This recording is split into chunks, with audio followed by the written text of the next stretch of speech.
ભારતીય સંસ્કૃતિની પરંપરા છે અતિથિના દેવ માનના। અતિથિ એટલે શું? न तिथि अतिथि, जिसके आने जाने की कोई तिथि नहीं है वो अतिथि कहलाता। दिगंबर मुनियों को अतिथि कहते हैं। अतिथि संविभाग किया जाता है उनकी सेवा के लिए। भारत राष्ट्र है અને આ રાષ્ટ્ર ભારત રાષ્ટ્રમાં 100 રાષ્ટ્ર છે। એક બે રાષ્ટ્ર નથી। ભારતમાં એક એવું રાજ્ય છે જેનું નામ સૌરાષ્ટ્ર છે। એટલે સૌરાષ્ટ્ર 100 राष्ट्र के बराबर। लेकिन भले यह क्षेत्र में और संख्या में 100 राष्ट्र के बराबर ना हो, लेकिन सेवा और भक्ति के मामले में 100 राष्ट्र के बराबर जरूर है। सौराष्ट्र की भूमि तीर्थंकर नेमिनाथ की भूमि है, नारायण श्री कृष्ण की भूमि है। ये पवित्र क्षेत्र है जहाँ गिरनार है, शत्रुंजय पालीताना है, घुघा जैसे तीर्थ हैं। और यहाँ कुछ चीज़ें ऐसी देखने को मिलती हैं कि कुछ लोग इतने निस्वार्थी होते हैं, इतने परोपकारी होते हैं। जैसे अभी आप सुन रहे थे, कल शाम का ही विषय है। अब उस गांव का नाम, क्या गांव का नाम बोलेंगे? वहाँ तो 2 झोपड़े थे, हनुमान जी का मंदिर था, तो उसका क्या नाम था ये भी कुछ नहीं है। लेकिन 2018 में भी वहाँ पर विश्राम का अवसर आया था, और अभी फिर से। तो ठंड का मौसम तो है ही, तो बाबा जी और उनके साथ वाले सब बाहर सो गए, और जो जगह थी, रूम था, कमरा था, वो साधुओं के लिए दे दिया। जबकि वहाँ पर शेर का आना जाना भी हो सकता है। जब उनसे पूछा कि शेर भी आता है, तो उन्होंने कहा आता है, लेकिन आज आएगा नहीं आएगा, नहीं आएगा, आज नहीं आएगा। महीने 2 महीने में एक बार आता है। अब महीने 2 महीने में एक बार आता है, समझ लो महीने 2 महीने का एक दिन आज ही हुआ, तो क्या होगा फिर? 28 शेर हैं, तो आप लोग कम शेर हो क्या?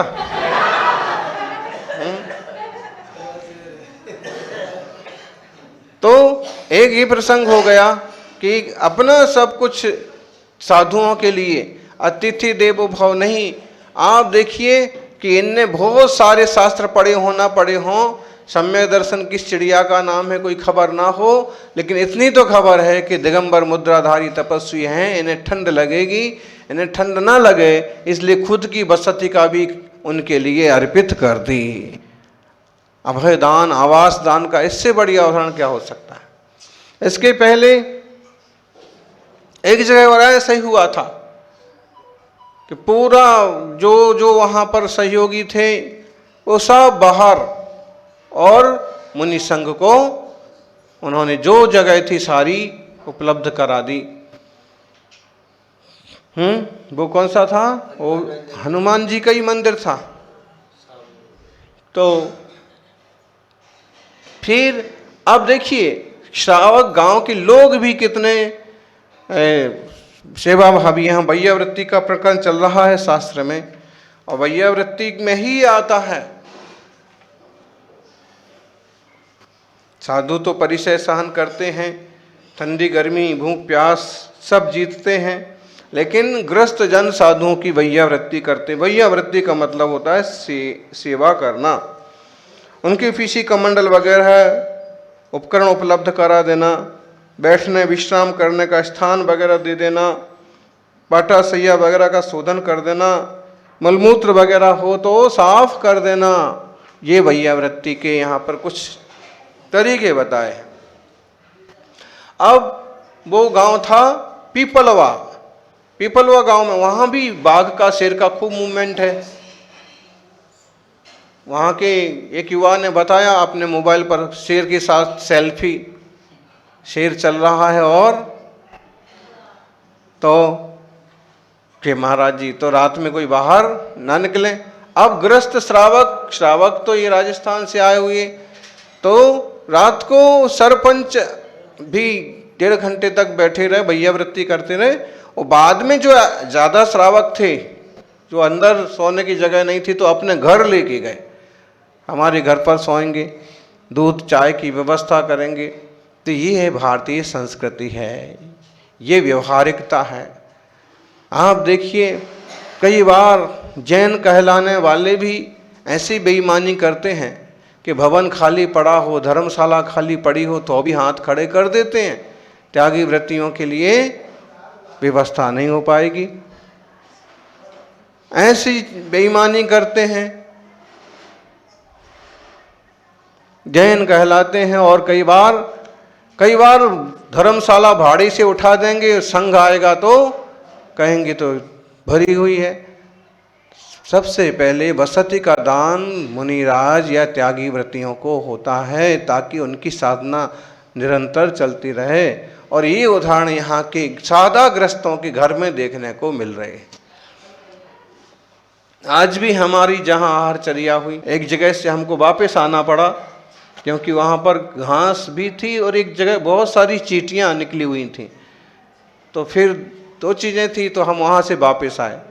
और फिर 1-आधा किलोमीटर अंदर गांव में ब्राह्मण परिवार में है ना, उनका चौका था खमेरा वालों का। फिर वहाँ जाके आहारचर्या हुई। फिर बाद में मालूम पड़ा कि रात भर यही जाप करते रहे कि हमारे घर में आहार होगा, हमारे घर में आहार होगा, हमारे घर में आहार होगा। तो दूसरी जगह का जाकर के भी वापस उनके घर पर संघ का पहुंचना हो गया, साधुओं का पहुंचना हो गया।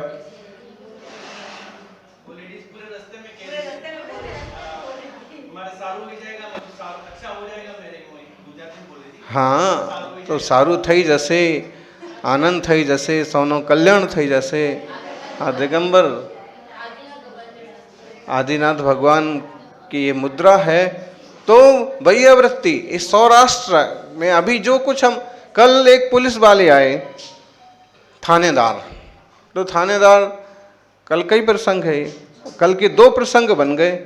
एक तो वो मुकेश भाई संघाणी, जो भूतपूर्व मंत्री दिलीप भाई संघाणी के भाई, और उनने बड़ा तपोवन नाम का एक सुंदर स्थान बनाया, जहाँ वृद्धों के रहने का सुंदर व्यवस्था एकदम। और सुबह से सब संघ पहुंचा, तब से लेके वो अपना सारा काम धाम छोड़ करके पूरी सेवा में लगे रहे, पूरे परिवार के साथ।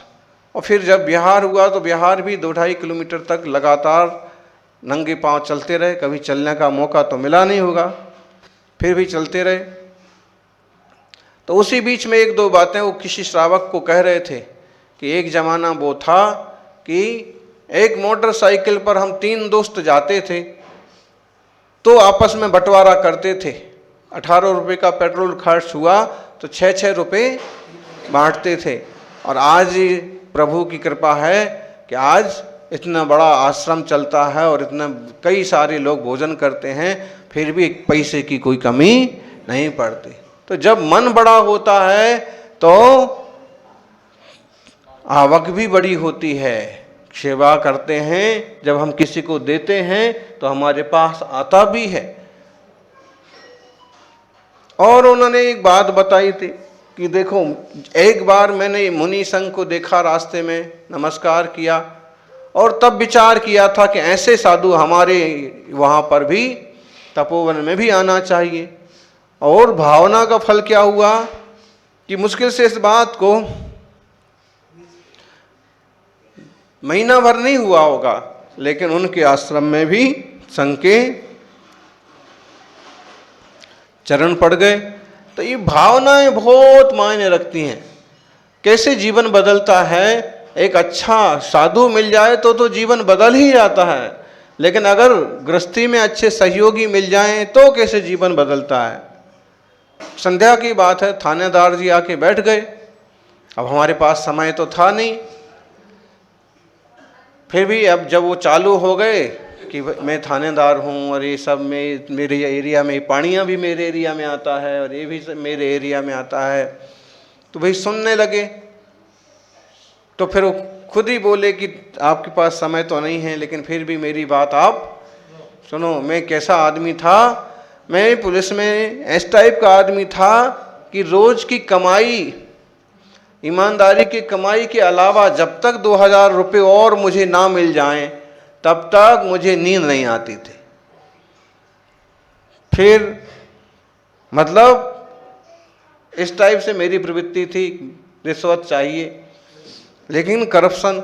लेकिन बाद में मेरी शादी हो गई, पत्नी आई, पत्नी ने कहा कि अगर आप ऐसा करोगे तो अपनी तो बनने वाली नहीं है। रिश्वतखोरी का पैसा किसी को भी जमता नहीं है, किसी का भला होता नहीं है। और मैंने उसकी बात मान करके तब से हमेशा रिश्वत देना। फिर बोले मेरा काम ही है मारना कूटना, लोगों को पकड़ना, गलत लोगों को रिमांड पर लेना, तो इसमें तो मैं कहीं कम नहीं हूं, यही काम किया रोज। लेकिन एक चीज कभी नहीं की, अय्यासी, शराबखोरी और मांस खाना। तो हमने कहा बड़ी अच्छी बात है, चलो इतना करने के बाद भी आप अपने चारित्र से नहीं गिरे। तो उसके बाद फिर बोले कि महाराज जी मुझे मोक्ष का मार्ग बताओ, मेरा कल्याण क्या होगा, कल्याण का रास्ता बताओ। तो भाई उनको फिर यही कहा कि जैसे आत्मा की विशुद्धि होती है, जैसे सोना तपा तपा करके शुद्ध किया जाता है, ऐसे ही आत्मा में से जब विकार निकल जाते हैं तो आत्मा परमात्मा हो जाता है। मुनि महाराज परिसय सहन करते हैं, सर्दी गर्मी भूख प्यास सब कुछ सहन करते हैं, तो ऐसे स्थिरता बनती है, तो कर्मों की निर्जरा होती है, कर्म निकलते जाते हैं और आत्मा विशुद्ध होकर परमात्मा बनता है। आप जितना कर रहे हो उतने करते रहो, धीरे धीरे आगे बढ़ो, आपकी भी शुद्धि होगी, विशुद्धि होगी। ऐसे यहाँ पर भैया व्रत वालों की, भैया सेवा करने वालों की बड़ी महिमा करी गई है। और फिर कहा कि अगर आप सेवा नहीं करते हैं, भैया वृत्ति करते हो, आप किसकी करते हो, खुद को ही तेल लगा लेते होगे, हाँ, तो दूसरों की भैया वृत्ति, मुनिराजों की भैया वृत्ति नहीं कर रहे हैं, तो आज्ञा को, जिनेंद्र भगवान की आज्ञा का आपने उल्लंघन किया है। आज्ञा है कि भैया वृत्ति करो, दूसरे का सहारा बनो। फिर दूसरा धर्म की विराधना, श्रुत की विराधना, भैया वृत्ति नहीं करते हैं तो शास्त्र में कही गई बात का अवमूल्यन होता है, विराधना होती है। और धर्म की विराधना, अगर किसी की सेवा कर दी तो वो स्थिर बना रहता है, साधना बढ़ती रहती है। लेकिन कोई सहयोगी न मिला है, ये जो श्रावक जन आपकी सेवा में जुटे हैं, समझ लो एक बार ये हट जाएं, आपका विहार कितना हो पाएगा, सब अपने अपने घर चले जाएं, कितनी सेवा होगी आपकी, आप कितनी लंबी यात्रा कर सकते। मतलब भैया वृत्ति सेवा के बिना धर्म भी नहीं टिक सकता है। तो धर्म की विराधना होती है। अनाचार, भैया वृत्ति नहीं करते हैं तो आचरण का भी अच्छे से पालन नहीं हो पाता है। और भैया वृत्ति करना एक बड़ा तप है। भैया वृत्ति के 16 गुण बताए हैं मरण कंडिका में, 313 नंबर के श्लोक के गद्य में। गुण परिणाम, भैया वृत्ति जब हम जैसे गुरुजनों की, बड़ों की करते हैं, सेवा करते हैं, तो हमारे गुण भी बढ़ते हैं। श्रद्धा, श्रद्धा बढ़ती है। जब तक हम पास में नहीं बैठते, उनके गुण नहीं देखते हैं, तो वाह होंगे महाराज जी, होंगे बाबा जी, लेकिन जब पास में बैठ के देखते हैं उनकी तपस्या, उनकी चर्या, तो श्रद्धा बढ़ती है। इतनी कठिन साधना करते हैं। कभी आप गुणों का चिंतन करो, क्या समझे, क्या गुणों का चिंतन करो। आप इनसे शुरू करो, इनमें क्या गुण है, इनमें क्या गुण है, इनमें क्या गुण है, करो। 24 घंटे में एक सामायिक में, हफ्ते भर में एक दिन एक गुणों का चिंतन करो। अपने से छोटे बड़े संघ की सेवा में समर्पित, तेरी भैया संघ सारथी कि किन में क्या विशेषता है, क्या गुण है। तो आप अगर चिंतन करेंगे, गुण की तरफ से चिंतन करो, क्योंकि दोष की तरफ से तो अपन कर ही लेते हैं कि देखो क्या हालत है? दोष की तरफ से तो आ ही जाता है, क्या बहुत होशियार बनता है, बहुत बड़बड़ करता है, बहुत जगह घेरता है, ऐसा कुछ भी। लेकिन गुणों की तरफ से विचार करो कभी, क्या गुण है, कितने बढ़िया गुण हैं। तो वैयावृत्ति करने से गुणों का परिणाम होता है, श्रद्धा बढ़ती है, वात्सल्य बढ़ता है। आप जिसके पास बैठते हैं, जिसकी सेवा करते हैं, फिर वो आपके प्रति भी अपनापन दिखाता है। आप जिसके साथ चलते हैं, वो इंतजार करता है कि अभी आएंगे, इनके ही साथ चलेंगे, आज भी इनके ही साथ चलेंगे। ऐसे फिर भक्ति बढ़ती है, जब उनकी विशेषता दिखती है तो एक दूसरे पर भक्ति भाव आता है। पात्र लाभ होता है, आपका वात्सल्य, आपकी एक मिलनसारता देख करके और जीव भी आकर के जुड़ते हैं। संधान, खोज होती है उत्तम क्षेत्र वगैरह की। तप बढ़ता है, पूजा होती है, वैयावृत्ति सेवा करने वालों की पूजा होती है। 10 जने पूछते हैं, भैया उसको बुलाओ, वो ही कर सकता है ये काम तो। और तीर्थ विच्चित्ति, अगर आप वैयावृत्ति सेवा नहीं करते हैं तो तीर्थ की विच्छित्ति हो जाएगी। अविच्छित्ति सेवा करते रहते हैं तो व्यवहार मार्ग चलता रहता है। केवल निश्चय, केवल पोंगा पंथियों से कल्याण नहीं होता है। निश्चय व्यवहार की जोड़ी है, व्यवहारिकता भी अपने स्थान पर जरूरी है। समाधि, जब वैयावृत्ति होती है, देखो आप थक कर के आए हो, पांव खूब दुख रहे हैं, बैठा नहीं जा रहा, और कोई आके जरा सी सेवा कर देता है तो कैसे अच्छा समाधि अच्छे से हो जाती है, मन लग जाता है, समाधि बनी रहती है। जिनाज्ञा का पालन होता है, संयम में सहायता मिलती है, और दान, ज्ञान दान वगैरह। निर्वी चिकित्सा, घृणा, अभी काले काले बाबा, अब इतना वो मेल चढ़ जाता है, इधर देखा तो पूरा राजस्थान, दूसरी तरफ देखा तो पाकिस्तान का नक्शा बन गया। शरीर से साधु तो विरक्त हैं, मिट्टी लग गई, मेल लग गया, धूल लग गई, लेकिन वैयावृत्ति करने वाला क्या करता है, उनकी सेवा करता है, पहुँच देता है। तो इस तरह से निर्विचिकित्सा गुण का पालन होता है। नहीं तो घृणा होती है, नाक बह रही है कि आंखों से कीचड़ बह रहा है, प्रभावना होती है। देखो इतने सेवा करने वाले हैं, इतनी बढ़िया वैयावृत्ति करते हैं, और संघ के कार्यों की कुशलता होती है।